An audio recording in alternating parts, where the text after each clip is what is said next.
जी जी, एक क्वेश्चन आपसे पूछता हूँ। What are the different kind of materials we normally read in our daily life? तो एक नॉर्मल क्वेश्चन है, जो बुक का क्वेश्चन है कि कौन कौन से मटेरियल हैं जो आप डेली लाइफ में रीड करते हो।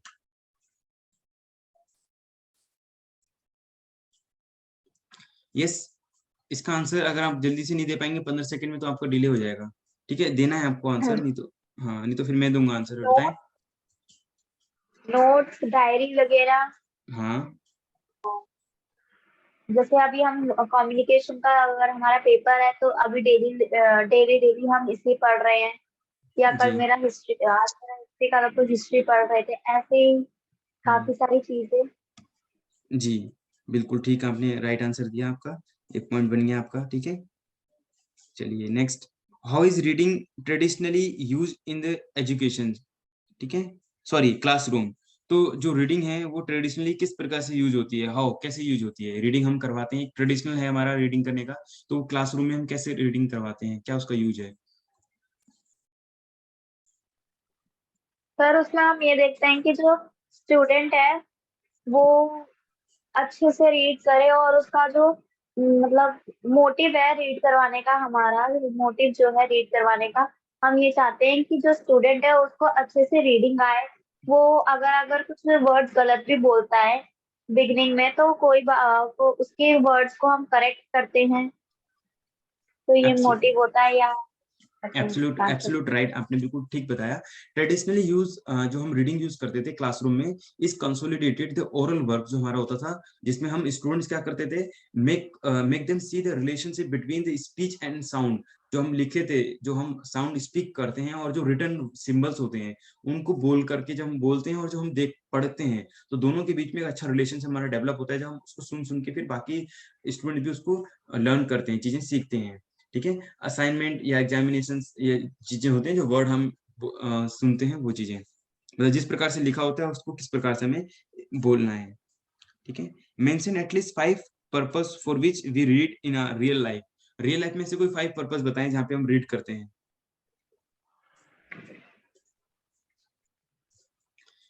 जी, तो इसका 5 जो है वो पर्पस हो सकता है, we normally read to get information about a topic. तो पहला इसका आंसर हो जाएगा कि हम किसी टॉपिक को रीड करने के लिए कर सकते हैं। एंड सेकंड हो जाएगा to perform task with the help of instruction या डायरेक्शंस के लेकर के। इस्टेब्लिश फ्रेंडली रिलेशनशिप विद, हम फ्रेंडली रिलेशनशिप इस्टेब्लिश करने के लिए थ्रू कॉरेस्पॉन्डिंग, है ना, कॉरेस्पॉन्डिंग करना होता है आपका, पत्र व्यवहार वगैरह करना या मेल ट्रांजेक्शन वगैरह करना। ठीक है, लेटर्स वगैरह ये सब चीज।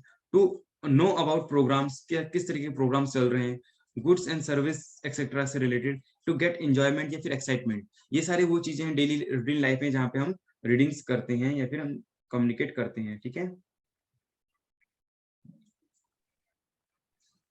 Read in daily life. ठीक है,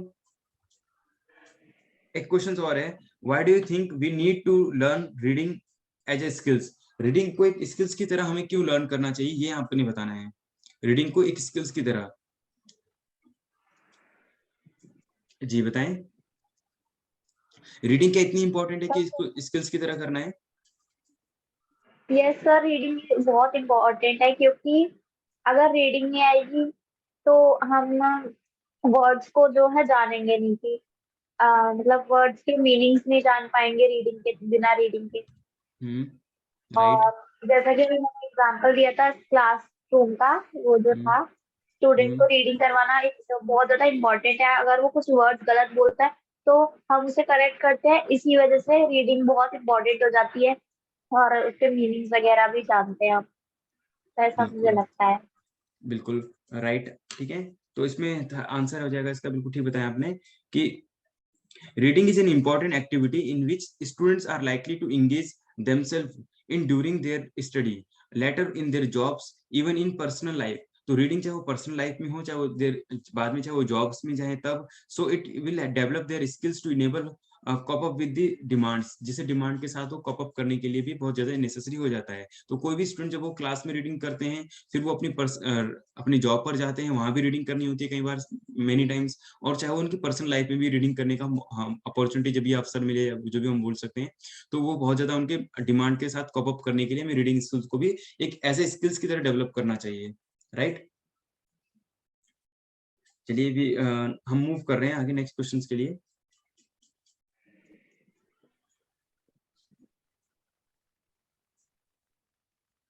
distinguish between silent reading and reading allowed. एक होता है रीडिंग अलाउड और एक साइलेंट रीडिंग, ठीक है। अभी हम ब्लॉक 2 में से रेंडमली क्वेश्चंस उठा रहे हैं, कहीं से भी आपके बुक के क्वेश्चन हैं, जितने भी मैंने आपको उठाए हैं तो सारे बुक के क्वेश्चंस हैं। जैसे कौन बताएंगे, कोई कशिश जी बताएं, रीडिंग साइलेंट और सर रीडिंग ये वाला अलाउड। अभी तक कि साइलेंट रीडिंग होती क्या है, जब हम हम ये साइलेंटली कैसे read करते हैं, प्रियांशी जी हम ने, मन में कैसे कह सकते हैं बस। हाँ आपने शायद प्रियांशी जी ने शायद टॉपिक करवाया होगा, ये रीडिंग एंड राइटिंग स्किल से ब्लॉक 3 है। साइलेंट रीडिंग कब इंपॉर्टेंट होती है, जैसे फॉर एग्जांपल मेरे को अपने आप में पढ़ना है, मैं कोई नॉवेल्स पढ़ रहा हूँ या मुझे अपने आप के लिए पढ़ना है, तो मुझे वहां पे साइलेंट रीडिंग ज्यादा बेटर होगी। बट मुझे क्लास रूम में डिस्कस करना है तो कितनी लाउड होनी चाहिए। फॉर एग्जाम्पल मेरे को सिर्फ कशिश से बात करनी है, तो मेरी कितनी किस वेवलेंथ या जो भी होता है, हम किस टोन में, मतलब कितना रहना चाहिए हमारा लाउड।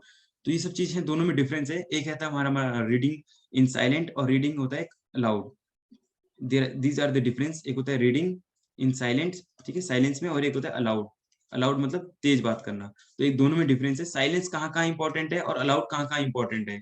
जहाँ साइलेंट रीड करना है वहाँ अलाउड करोगे तो काम नहीं बनेगा, ठीक है। और जहाँ अलाउड साइलेंट है मतलब दोनों इंटरचेंजेबल अगर आप यूज करोगे तो ठीक नहीं रहेगा वो, ठीक है। तो दोनों के बीच में आपको बताना था इसका आंसर।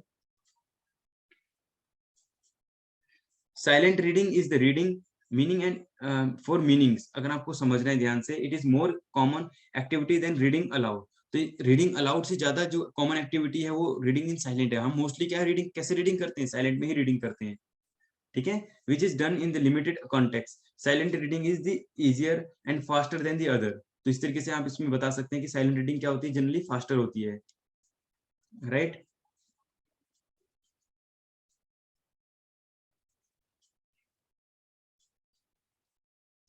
क्लियर हो गया आपको ये चीज Kashish ji? Yes sir, yes sir, yes sir. Sure, okay. एक मनी जी, और आप बता सकते हैं।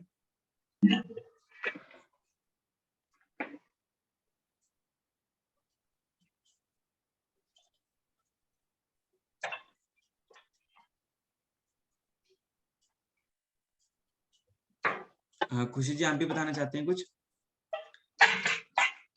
एक क्वेश्चन आपसे आपसे पूछते हैं, what is the role of prediction in reading? Prediction reading का मतलब सर, जैसे हम जानते हैं कि रीडिंग में क्या कॉन्टेक्स्ट है, हम उसके पढ़ रहे हैं तो हमें पता है कि इसमें आगे क्या बोल सकता है, क्योंकि हमने जान लिया कि किस टॉपिक की बात हो रही है।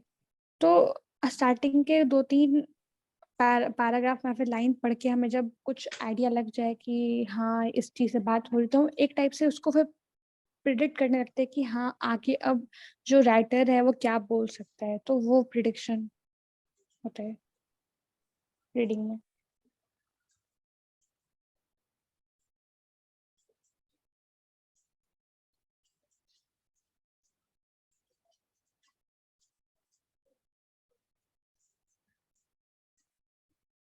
जी बिल्कुल राइट, आपने बताया प्रिडिक्शंस, मतलब जब हम रीडिंग करते हैं तो काफी सारे प्रिडिक्शंस वगैरह लगा के चलते हैं।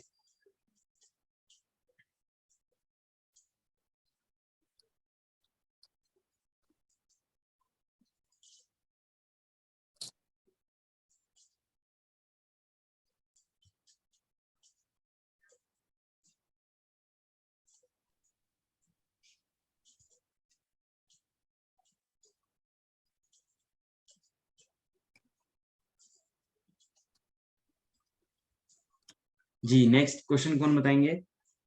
Explain the importance of share assumptions between writers and readers. कौन कौन से शेयर अजम्पशंस होते हैं? अजम्पशन मतलब कि हम मान के चलते हैं ना, अजम्पशंस करते हैं, प्रिजम्पशन या परसेप्शंस वगैरह हमने बात करी थी। तो इम्पोर्टेंस ऑफ शेयर्ड अजम्पशंस या बिटवीन राइटर एंड रीडर्स। या फिर कई जगह हेल्पफुल होता है या नहीं होता ये चीजें?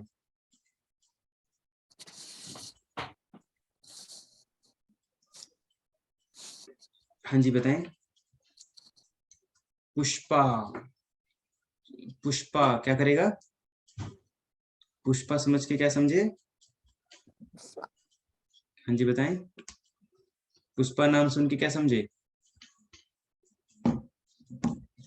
कहाँ गए जी? तो इसका मतलब है कि कोई ऐसा कॉमन चीज जो अजम्पशंस है, अगर मैं मान लो पुष्पा नाम सुन के बोलता हूँ तो आपको लगता है कि फ्लावर समझे क्या, तो ये कॉमन ट्रेंड चल रहा है या फिर लोग इसको जानते हैं, या फिर कोई और भी ऐसी बहुत सारी बातें हो सकती है जो एक कॉमन चीजें हैं, ठीक है?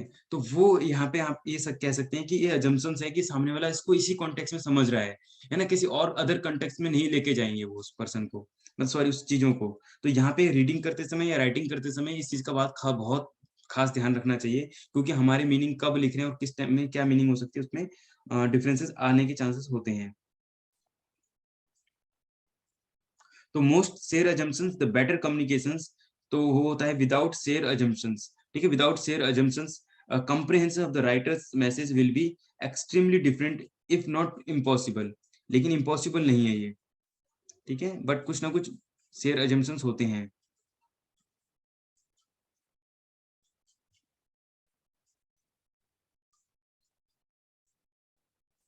समझ में आया आपको? अभी कशिश जी आप बता सकते हैं, यस नो भी बोल सकते हैं। इसमें लिखा है the more share assumptions the better the communications, इसका मतलब क्या हो, जितना शेयर अजम्पशंस होगा उतना बेटर कम्युनिकेशंस होगा हमारा, जितना कम अजम्पशंस होगा उतना कम कम्युनिकेशंस होगा, ठीक है? मान लो मैंने कोई ऐसी टॉपिक बोला, ऐसा वर्ड बोला जो आपको समझ में नहीं आता, ठीक है? मान लो मैं किसी बंगाली मूवी का कोई डायलॉग बोलूंगा या फिर किसी तमिल का या मराठी का या कोई ऐसे कंटेक्स्ट में बात करूंगा, तो उसमें आप इतनी अच्छी अंडरस्टैंडिंग हम आप हिंदी में जो कम्युनिकेट करते हैं आपस में, जो हमारी इतनी अच्छी नहीं बन पाएगी। बट फॉर एग्जाम्पल हम किसी और की बात करते हैं, जो कॉमन चीज के बारे में बात करेंगे, तो आप उसको ज्यादा अच्छे से समझ पाओगे, ठीक है? शेयर अजम्पशंस का मतलब होता है जो भी अजम्पशन आप मान के चलते हो, मैंने कुछ बोला तो उसकी मीनिंग यही आप समझ रहे हो, ठीक है? और राइटर्स के केस में भी होता है, जब लिखते हैं कहानियां या चुटकुले या कोई भी चीज लिखते हैं तो उसी चीज को वैसे ही समझते हो आप।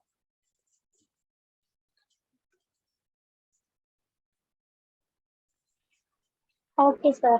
हाँ, नाउ ये खुशी जी के लिए क्वेश्चन है, स्केमेटा क्या होता है and what are their role in reading? Reading के अंदर स्केमेटा का क्या रोल है? Yes Khushi ji, what are the schemata and what is their role in reading?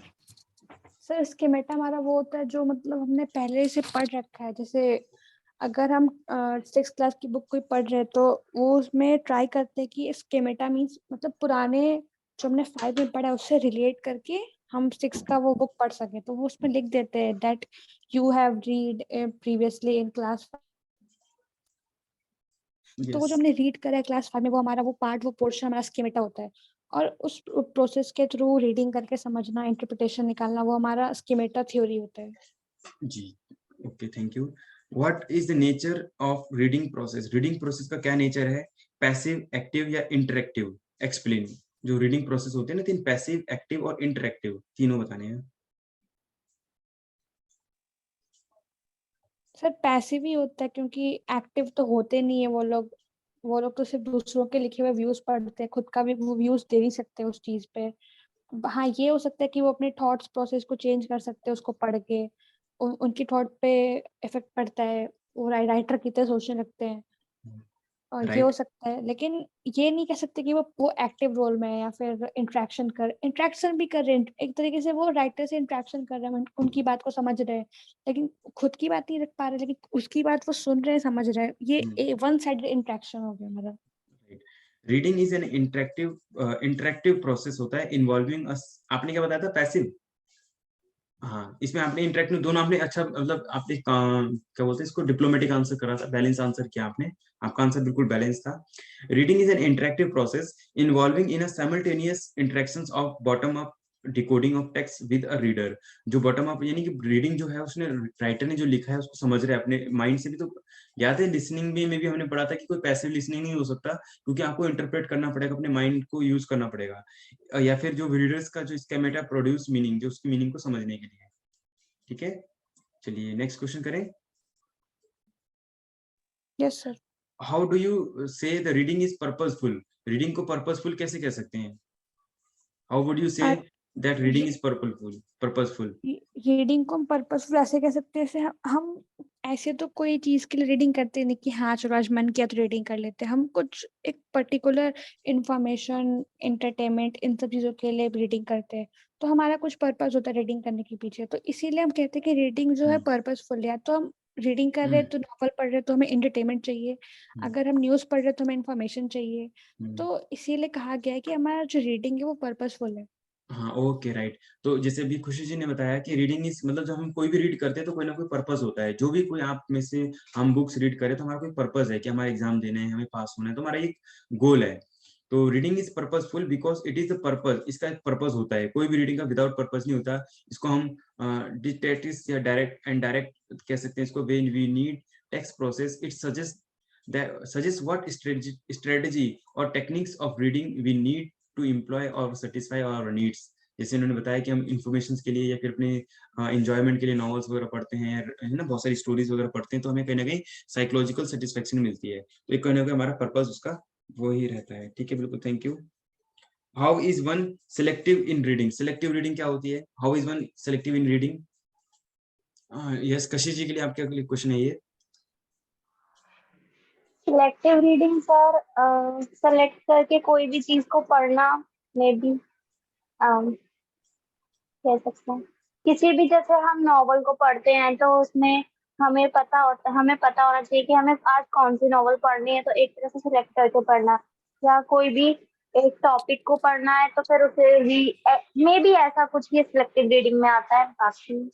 Yes, selective reading आपने बिल्कुल करेक्ट बताया आपने। सर यस, मैं ऐड करूँ कुछ इसमें? यस, यस, बिल्कुल, ऑफ कोर्स।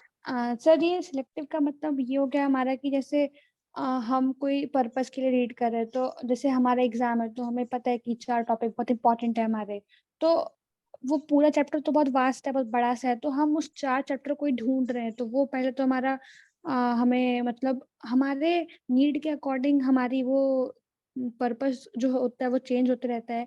अगर हमारी नीड है कि हमें मतलब पूरा थॉरली उसको अच्छे से पढ़ना है, समझना है क्या उसका कॉन्सेप्ट क्या है, क्या समझना है, तो हम पूरी बुक को पढ़ेंगे। लेकिन हमें एग्जाम के लिए हिसाब से पढ़ना है तो हमें सिर्फ 4 टॉपिक इंपॉर्टेंट है तो 4 टॉपिक ही पढ़ेंगे। तो उस हिसाब से हम सिलेक्टिव हैं।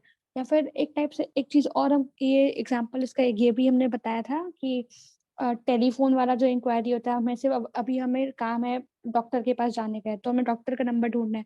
वहाँ पे पुलिस का भी नंबर होगा, वहाँ पे फायर ब्रिगेड का भी नंबर होगा, सबका नंबर होगा, लेकिन हमारा जो आई है वो उसी पे जाएगा, डॉक्टर के नंबर पे ही जाएगा, क्योंकि हमें अभी उसकी जरूरत है। तो इसीलिए वो उस टाइम पे रीडिंग जो है वो सिलेक्टिव हो जाती है हमारी, कि हमें एक पर्टिकुलर चीज ही चाहिए, तो उसका इंफॉर्मेशन चाहिए, तो हमें उसके लिए उस पर्टिकुलर स्पेसिफिक चीज को ही पढ़ना है, तभी हो राइट, पाएगा। बिल्कुल, थैंक यू। राइट, आपने कुछ चीज बताया। और जो इसमें आंसर लिखा है, देखो आपको मैं जो इग्नू की जो पर्टिकुलर बुक्स है उसी क्वेश्चन उसी के आंसर में बता देता हूँ। Reader is selective in reading in 2 ways. 2 तरीके से हो सकता है रीडर सेलेक्टिव। फर्स्ट, जो उसने जैसे अभी बताया था कशिश जी ने, और आपने भी ठीक बताया, select the kind of text जो सेलेक्ट उसका सिलेक्शन है या would be interested in reading, जो भी रीड करने के लिए वो इंटरेस्टेड है। Second, he or she select the minimum clues in the text or arrives in the meaning for his or her purpose without having already read every word in it। ठीक है, तो 2 तरीके के इंटरेस्ट है उसके अंदर, या फिर उसका कोई पर्पस है उसको, और उसको किसी वर्ड को वो कोई खास पर्पस के होने के रीजन से वो उसको बढ़ रहा है। ठीक है, 2 रीजन हो गए इसके, पर्पस हो गया इसका, आपका एक इंटरेस्ट हो गया उसमें। राइट, नेक्स्ट क्वेश्चन है, in what sense reading called a psycholinguistic guessing game? साइक्लोलिंग्विस्टिक guessing game का मतलब क्या होगा? रीडिंग भी इस तरीके का हो सकता है, जैसे मैं यहाँ पे कुछ दे दूं, आप यहाँ पे गेस कर रहे हो कि जो लिखा है ना रिजिड, इसका मतलब यहाँ पे क्या हो सकता है। फॉर एग्जांपल यहाँ पे अनऑफिशियल लिखा हुआ है तो इसका मीनिंग यहाँ पे क्या हो सकता है। तो कहीं ना कहीं साइकोलॉजी भी लगा रहे हो, और लिंग्विस्टिक गेम है इसका मतलब ये है। तो इसमें आप कैसे बता सकते हैं, कोई आंसर बताएंगे इसका? गेसेस और प्रिडिक्शंस वगैरह करते हैं हम जब रीडिंग करते करते। इसका मान लो यहाँ पे कोई सेंटेंस आता है, शायद ये एग्जांपल में भी था, एक हम कोई सेंटेंस पढ़ रहे थे, कोई सेंटेंस लिखा था, कहाँ पे है अभी सेंटेंस, हम दिखा सकते हैं आपको। चलिए, कोई सेंटेंस में हम हो सकते हैं ना, जैसे यहाँ पे लिखा है एक्यूरेसी, एक्यूरेट, लीगल, ऑथेंटिकेट, तो बीच में कोई वर्ड आया तो हम उसका सोचते हैं कि इसका मतलब ये प्रिडिक्ट करते हैं कि इसका मतलब ये होगा। हमने भी किया अपने माइंड, हमारा माइंड भी उस तरीके से ट्रेंड हो चुका है। यस, बता सकते हैं आप कोई भी स्टूडेंट्स? सर जैसे अगर हमने कोई रीडिंग की, कोई हम नॉवल पढ़ रहे हैं तो हम स्टोरी, सर नॉवल की स्टोरी पढ़ रहे हैं तो हमने 2 चैप्टर पढ़ लिए उसके, तो उसके बाद हम जब आगे बढ़ रहे हैं तो हम ऐसा एक्सपेक्ट कर रहे हैं कि यहाँ पे या शायद हो सकता है कि किंग की डेथ हो जाए, क्वीन की डेथ हो जाए, ऐसा मतलब हम एक्सपेक्ट कर रहे होते हैं। तो हम प्रीवियस रीडिंग के हिसाब से उस चीज़ को एक्सपेक्ट करते हैं। तो एक हिसाब से ये चीज़ है कि हम अगर मतलब वो जो दिमाग में जो हम सोच रहे हैं कि आगे क्या होने वाला है, तो वो हमारी प्रीवियस रीडिंग पे डिपेंड करता है, हमने क्या समझा, क्या जैसे हम एक्सपेक्ट। नॉवेल्स पढ़ते-पढ़ते इन्होंने ठीक बताया, जब हम रीडिंग करते हैं ना, तो काफ़ी सारी चीज़ें हम प्रेडिक्शन और गेस गेस करने का मतलब होता है, आगे हम क्या गेस करते हैं। जैसे अभी आप क्वेश्चन पेपर गेस कर रहे हो कि कल क्वेश्चन पेपर क्या होगा, right? Yes Reading sir. reading involves basically making guesses and predictions about what might follow in a text. ठीक है, matching these against fresh textual input and modifying them accordingly. हम एक सेंटेंस जब read करते हैं तो आगे नेक्स्ट हम गेस करते चलते रहते हैं और आगे आगे पिरो पिरो के हम उसको आगे बढ़ते रहते हैं. It is sense that reading is called psycholinguistic बोलते हैं इसको, guessing game, because the predictions are the made possible by the schemata available in the readers mind. Readers के माइंड में जो स्केमेटा होता है उसके अकॉर्डिंग वो प्रोसेस करता है उसका माइंड, राइट? चलिए ये इसको भी हमने कंप्लीट कर लिया कुछ क्वेश्चंस को. आगे कंटिन्यू करें कुछ.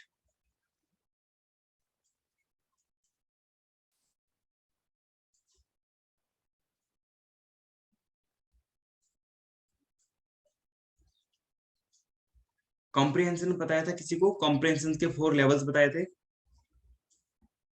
लिटरल, इंटरप्रेट, क्रिटिकल और फिर क्रिएटिव. ये 4 कॉम्प्रिहेंशन के वो हैं हमारे, क्या हैं, लेवल्स हैं. Mention any two interpretive ability with example. दो इंटरप्रेट करने का एबिलिटी, इंटरप्रेट मतलब करने का होता है, लिटरल इंटरप्रेट नहीं होता, समझना कि इसको आपको डेलिबरेटली कुछ स्ट्रक्चर लिखा हुआ है, इस स्ट्रक्चर का मतलब क्या समझते हैं आप? कोई स्ट्रक्चर का मतलब एक होता है जैसे मकान का स्ट्रक्चर होता है, और यहाँ पे लेटर का स्ट्रक्चर है, या फिर कम्युनिकेशन में जो वर्ड्स हैं जो ये चीज स्ट्रक्चर से क्या समझते हैं? इंटरप्रेट क्या है, इसे क्या एनालाइज करते हैं, क्या इंटरप्रेट करते हैं, ऐसे बोलते हैं ना हम. तो यस, कशिश जी या खुशी जी या कोई और भी स्टूडेंट्स बता सकते हैं. यस. सर लिटरल हमारा हो गया कि जो जैसे ऐसे टेक्स्ट में लिख रखा है हमने एकदम उसको पढ़ा, हमने वही समझा, एकदम जो जो चीज़ उसमें लिखी है हमने उस चीज़ को एब्ज़ॉर्ब कर लिया।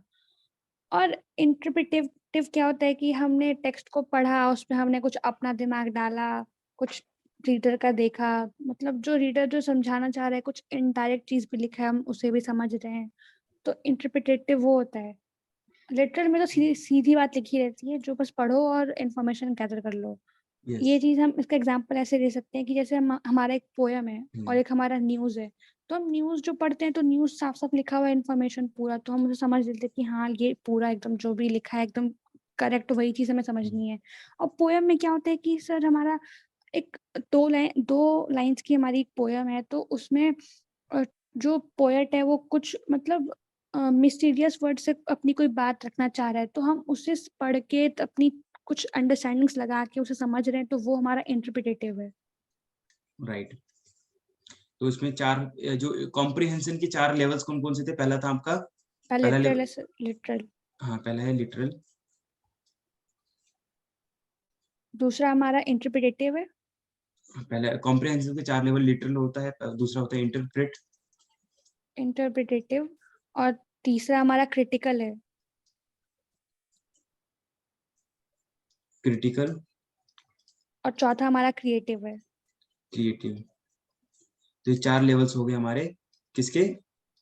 कॉम्प्रिहेंशन. Reading comprehension. हाँ, रीडिंग कॉम्प्रिहेंशन के 4 लेवल्स हो गए, ठीक है? जी, आपने इसमें से ये भी बता दिया. एक और क्वेश्चन है यहाँ पर, वो है what does critical reading involve?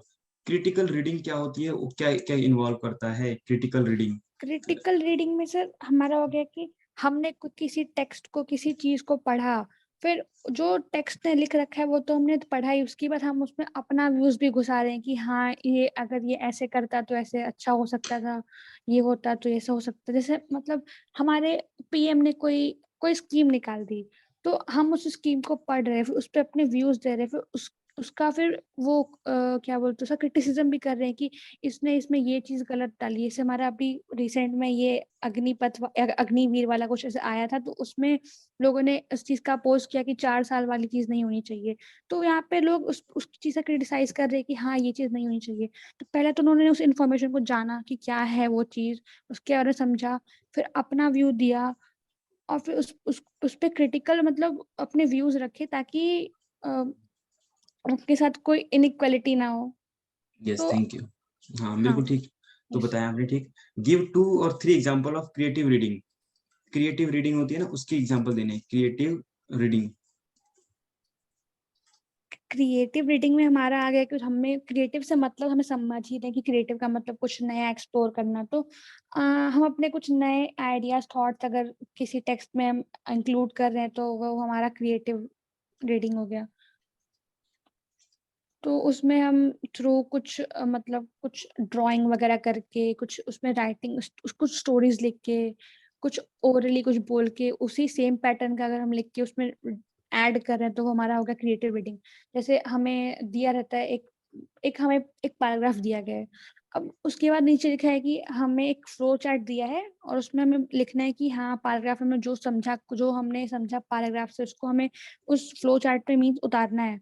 तो हम क्या करेंगे, हम उसको एज अ क्रिएटिव अपना अप्रोच लगाएंगे, अपना क्रिएटिव अप्रोच लगा के उस रीडिंग के थ्रू हम फ्लो चार्ट को कंप्लीट करेंगे। तो ये यस, हमारा हो गया क्रिएटिव रीडिंग। यस। तो अभी जैसे इसमें बताया हुआ है आपकी बुक में कि मेकिंग जजमेंट, एक जजमेंट जब हम करते हैं तो भी हमारा एक माइंड क्रिएटिव जरूर करता है। जैसे आपने नॉर्मल टीवी सीरियल में देखा होगा, तो आप खुद के अंदर भी एक जजमेंट हमारे अंदर चलता है कि ये गलत है, ये फॉल्स है, ये है ना। तो एक क्रिएटिविटी ये है कि आपके अंदर से भी चलता है। और सेकंड थिंग जो अपने तीन पॉइंट बताए थे इसमें, और वो होता है वैलिडिटी ऑफ ओपिनियन, या फिर इंटरफेयर करना या ओपिनियन देने, उसमें आपकी क्रिएटिविटी यूज होती है, आपका माइंड पूरा लगता है। फिर आता है आपका इफेक्टिव स्टाइल एंड ऑर्गेनाइजेशंस। ये 3 पॉइंट्स हैं जो इसमें आपके लिखे गए हैं। Making judgement about the accuracy of fact, validity of opinion, किसी ओपिनियन को वैलिडेट करना या इंटरफेरेंस को, या effectiveness of styles and organising etcetera. ठीक है, ये 3 पॉइंट हो गए आपके। Yes. Next question is, what does flexibility of reading depends on. Flexibility किस चीज पे डिपेंड करती है? फ्लेक्सिबिलिटी। तो reading involves basically making guesses and predictions. तो ये हो गया हमारा। यस, बताएं आंसर इसका।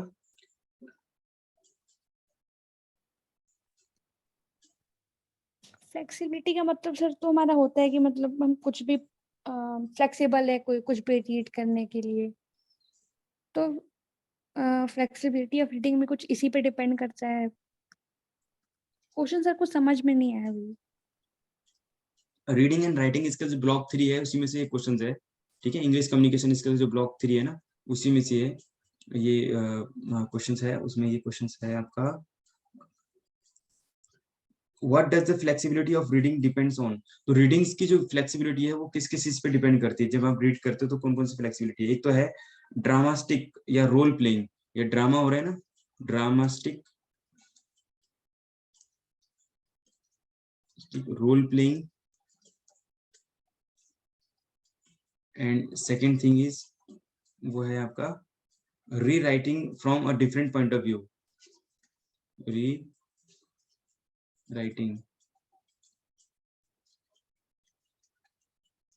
Rewriting from different point of view.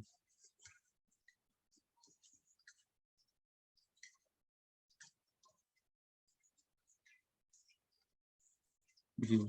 तो ये जो क्वेश्चन था आपका कि what does flexibility of reading depends on, तो रीडिंग्स की कैसे डिपेंड करती है आपका? एक तो ड्रामेटिक रोल प्ले किस तरीके से उसने किया है, और दूसरा रीराइट किया गया है उसको किस डिफरेंट पॉइंट ऑफ व्यू से किया गया है, तो भी उसके रीडिंग की जो रीडिंग्स डिपेंड करता है, इसमें फ्लेक्सिबल रहता है। ठीक है, समझ में आया आपको खुशी जी? Yes sir. ओके, आगे करें। ये यूनिट हमारा कंप्लीट हो गया। इसके जो बुक के आंसर है खत्म हो गए। टर्म एंड भी कर लेते हैं। असाइनमेंट भी आपने कर लिए होंगे, असाइनमेंट के क्वेश्चन वगैरह।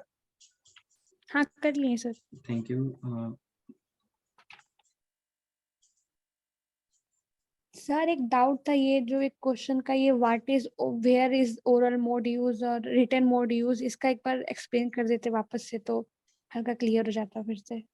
ओरल एंड, ठीक है, ओरल रिटन तो मोड यूज हाँ ये हमने किया था ना, एक सेकेंड। और एक जगह जहाँ बोथ मोड्स आर यूज्ड, तीनों का। हाँ हाँ, इसको अभी अभी थोड़ा सा लेटर ऑन करते हैं, ठीक है, थोड़ी देर में करते हैं। ठीक है। और हाँ, कुछ कुछ पॉइंट में ही कर लेंगे कि कहाँ पे ओरल होता है, कहाँ पे ऐसे कर लेंगे, ऐसा चार्ट बना लेंगे कि कहाँ पे ओरल मोड ज्यादा कम्युनिकेशन, ओरल कम्युनिकेशन यूज होता है, कहाँ पे रिटन कम्युनिकेशन यूज होता है, ठीक है, और कहाँ पे बोथ मोड यूज होता है। ऐसे करके हम एक चार्ट बना लेंगे जिसमें ओरल मोड में यहाँ था जहाँ पे फास्ट चाहिए होता है कम्युनिकेशन, ठीक है, यहाँ पे जहाँ पे रिकॉर्ड में चाहिए होता है, ठीक है, जैसे आप बारी पास कर गए हो, मुंह जवानी से बोलने से थोड़ी होगा। यहाँ पे किसी से मान लो आपसे उधार पैसे ले रहा हूँ, लोन ले रहा हूँ, है ना, अमाउंट बोरो करो, तो यहाँ पे स्टोरेज और रिट्रीव, याद है स्टोर और रिट्रीव करने का, ठीक है, हाँ, यहाँ पे। रिकॉर्ड करना। हाँ, ओरल में क्या था, जहाँ पे इंस्टेंट इंस्टेंट आपको कम्युनिकेट करना हो, फास्ट कम्युनिकेशन करना हो, या फिर ओरल, एक ओरल में ही एक और पॉइंट ऐड कर दो, जनरली इसमें क्या होता है, इनफॉर्मल के लिए यूज होता है, और इसमें ऐड कर दोगे जनरली, ये किस में होता है, फॉर्मल जब होता है ना, ईमेल वगैरह या राइटिंग में, फॉर्मल में ज्यादा यूज होता है राइटिंग, ठीक है, तो ये सब वर्ड यूज कर सकते हो। अब बोथ मोड कहाँ पे हो सकते हैं, अब कुछ एग्जांपल्स से ज्यादा ये आएगा कि बोथ मोड कहाँ पे होता है, जहाँ पे समझाना है, जैसे मैं आपको क्लास कर रहा हूँ, लेक्चर दे रहा हूँ, या प्रेजेंटेशन, याद है प्रेजेंटेशन लिखा भी था वहाँ पे, प्रेजेंटेशन दे रहा हूँ आपको मैं, ये क्लास लगा रहा हूँ, तो मैं ओरल के साथ साथ रिटर्न भी कर रहा हूँ कुछ कुछ, तो ओरल भी और रिटर्न भी चल रहा है। तो इसको ऐसे हम, मैं बाद में आपको क्लास या मॉर्निंग की क्लास में याद दिलाएंगे, तो मैं और अच्छे से वो सॉरी वाली स्लाइड के साथ भी आपको समझा दूंगा, ठीक है यस सर। जी। एक क्वेश्चन है, चेक योर प्रोग्रेस 5 का है ये, subvocalisation refer to, sorry answer पढ़ रहा हूँ मैं, सॉरी, इसका क्वेश्चन क्या है, तो आंसर,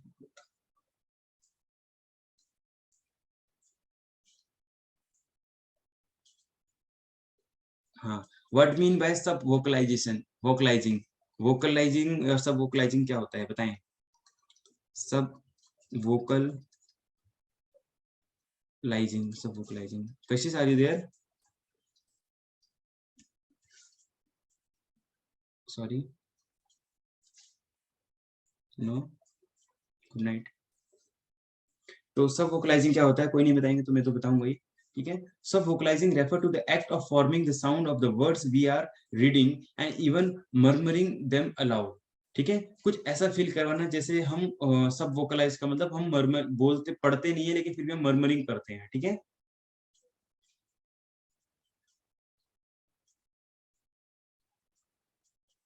ठीक है, क्लियर हुआ।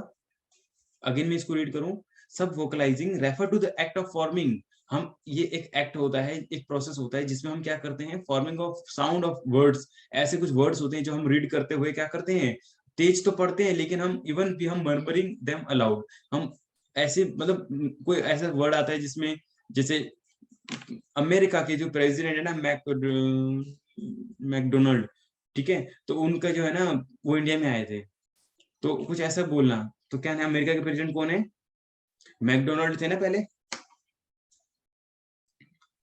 तो इस डोनाल्ड ट्रम्प। हाँ सॉरी सॉरी, तो ऐसे जब हम उनको नहीं बोल पाते तो हम कुछ भी बोल देते हैं, तो उसको बोलते हैं subvocalising. Next question is what is regression, regression हमारा वो होता है जब हम पढ़ते टाइम पीछे भी देखते हैं तो मतलब हमने पहले क्या पढ़ा उस चीज को फ्रेश करने के लिए या फिर याद करने के लिए कि हमने पहले क्या पढ़ा है, उस चीज को क्लियर करने के लिए हम पीछे के टेक्स्ट का सहारा लेते हैं, तो वो अपनी आई को पीछे की साइड करके देखना, फॉरवर्ड देखने की बजाय, उसको हम रिग्रेशन बोलते हैं।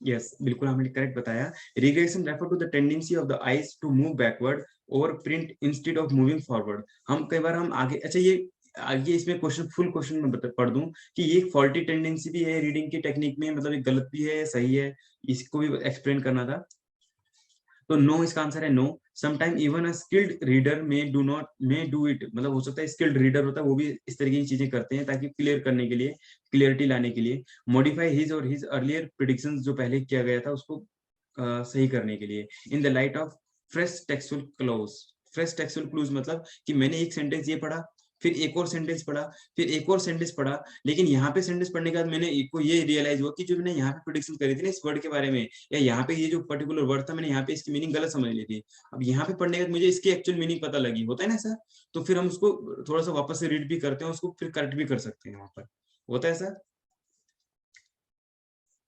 जी।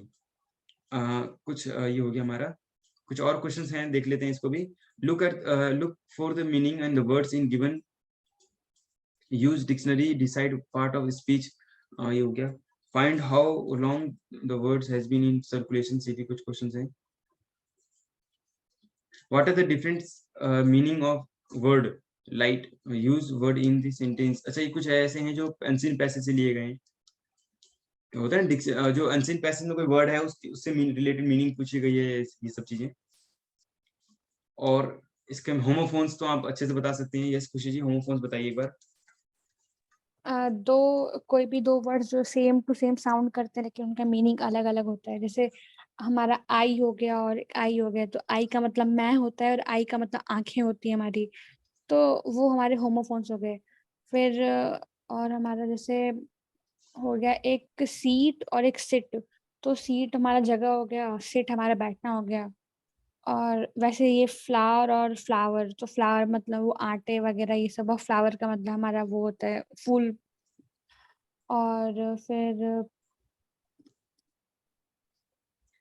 ब्रेक एंड ब्रेक है ना, ब्रेक एक होता है ब्रेक लगाना, एक होता है ब्रेक करना, ठीक है, वो यस है। सर। और भी एग्जांपल दे सकते हैं आप इसमें, सॉरी एक कहाँ चला गया, 1 सेकंड। और वो सी कौन से होते हैं, सी इसका मतलब है कि यहाँ पे यस सर। आपके स्पेलिंग डिफरेंट होती है।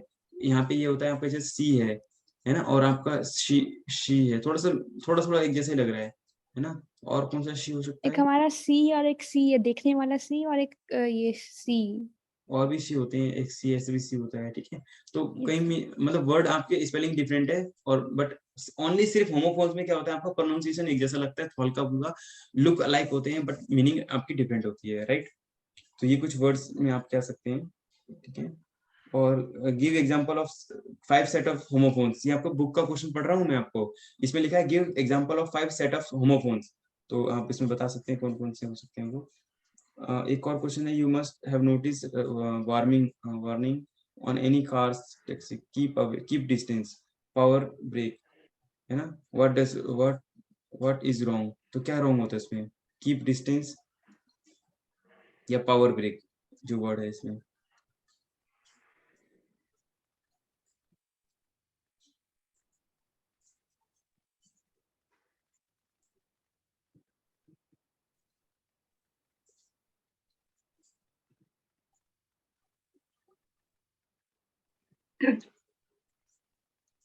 नहीं मालूम, सर मेरे हिसाब से तो पावर ब्रेक होना चाहिए, क्योंकि कीप डिस्टेंस को तो हम नॉर्मली यूज करते हैं कि थोड़ा दूर के लिए, कि अब जैसे कोविड के टाइम पे हमने कीप डिस्टेंस का यूज किया है, तो मे बी पावर ब्रेक होना चाहिए, जो रॉन्ग वर्ड है, आगे मुझे पता है। जी। तो आपने एक तो ये देखा कीप डिस्टेंस, और एक और देखा आपने, जनरली देखा होगा पावर ब्रेक, ये वर्ड देखा है आपने। लेकिन करेक्ट स्पेलिंग क्या होती है ब्रेक की, ब्रेक की स्पेलिंग ये होती है, पावर ब्रेक, जो ब्रेक लगाते हैं उसकी स्पेलिंग ये होती है, ठीक है। और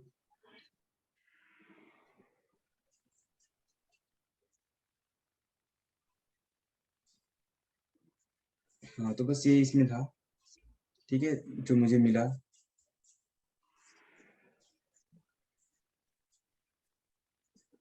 ठीक है, तो इसमें ब्रेक में बस डिफरेंस था, ऊपर वाले में कुछ नहीं है। पावर ब्रेक का मतलब होता है, आपने ये देखा होगा कि हमारी ये मिस्टेक्स, स्पेलिंग की मिस्टेक कर देते हैं। मतलब कीप डिस्टेंस का मतलब होता है आगे एक व्हीकल जा रहा है, ठीक है, इसके पीछे भी जैसे मेरी मोटरसाइकिल चल रही है, ठीक है, और इसके पीछे कोई कार चल रही है, तो ये कहना चाहते हैं कि ये पर्सन ने अपने पीछे लिख रखा है कीप डिस्टेंस पावर ब्रेक, मतलब इनका जो ब्रेक है बहुत पावरफुल ब्रेक है, ठीक है। अगर ये ब्रेक लगाएंगे तो ये व्हीकल जो है ना एकदम से पास इनके क्लोज पहुंच जाएगी अगर एकदम से ब्रेक लगाएंगे तो। ये इनके पास तो पावर ब्रेक है, मेरे पास पावर ब्रेक नहीं है, मेरी तो मोटरसाइकिल इनके पास एकदम टच कर लेगी इनको, तो वो चीज हो जाएगा, इसलिए ये कहना चाहते हैं। तो यहाँ पे ब्रेक की स्पेलिंग जो थी वो मिस्टेक थी, बस दैट्स इट। चलिए कशिश जी आप मुझे बता दीजिएगा जब आपको लगे कि हमें मॉर्निंग क्लास करनी है तब। व्हाट कल एग्जाम है सबका 30 जुलाई। सर मॉर्निंग में तो मैं क्लास नहीं लूंगी क्योंकि मॉर्निंग में मैं सेल्फ स्टडी करूंगी, ओके क्योंकि श्योर अभी तक ठीक है। मैंने सेल्फ स्टडी नहीं करी है। ओके ठीक है। चलिए अब आप बताएं अभी कंटिन्यू करना है या नहीं करना है, क्योंकि हमें और क्वेश्चन तो और भी बचे हैं। आप चाहे तो इसको बाय योरसेल्फ अपनी साइड से भी इसको कंप्लीट कर सकते हैं, बस मैं आपको सजेशन कर रहा हूँ, यहाँ पे क्लास को रुक देता हूँ। आपने अपनी तरफ से भी एक असाइनमेंट को जरूर एक तरीके से देख के जाना है, सारे असाइनमेंट के क्वेश्चन देख के जाने हैं, प्रीवियस ईयर क्वेश्चन देख के जाने हैं, बुक के जितने भी जहां जहां क्वेश्चन हैं वो उनको करके जाना है। और रीडिंग की एक अच्छी से खासी प्रैक्टिस, तो आप अच्छे बच्चे हैं जिन्होंने क्लासेस करी हैं, पैसेज को रीडिंग करना हो, पैसेज के अंदर से वोकैबुलरी ढूंढना, और कुछ अगर ग्रामटिकल पोर्शंस आ गया, जंबल वर्ड्स आ गए, या कुछ ऐसे fill in the blanks, true false वगैरह आ गई है ना, आंसर से रिलेटेड, वो सारी चीजें करनी। और नॉर्मल बाकी चीजें जो कम्युनिकेशन से रिलेटेड पूछी जाएगी वो तो आप वर्बल, फॉर्मल, इनफॉर्मल, जो भी चीज पूछी जाएगी, और जहां भी कोई आपको प्रॉब्लम आ रही है, जैसे फॉर्मल और इनफॉर्मल कम्युनिकेशन के बीच में डिफरेंस आ रहा है, या फिर कहीं आपको इफेक्टिव कम्युनिकेशन के बताने के लिए आ रहा है, या आपको ये लग रहा है कि एसेंशियल्स क्या क्या चीजें हैं जो करियर के अंदर होनी चाहिए, स्किल्स फॉर करियर के अंदर, ये आया था ना जॉब्स वगैरह के लिए, ठीक है। और आपका ये टाइम पीरियड को लेकर के आया था जो ग्लोबल को लेकर के इसमें था। तो जहां भी आपको कोई इशू आता है तो आप बता सकते हैं। ये हम कल मॉर्निंग में एक छोटी सी क्लास रिवीजन कर लेंगे, अदरवाइज हम इसको यहाँ पे भी इसको स्टॉप कर देते हैं। Thank you for joining this class.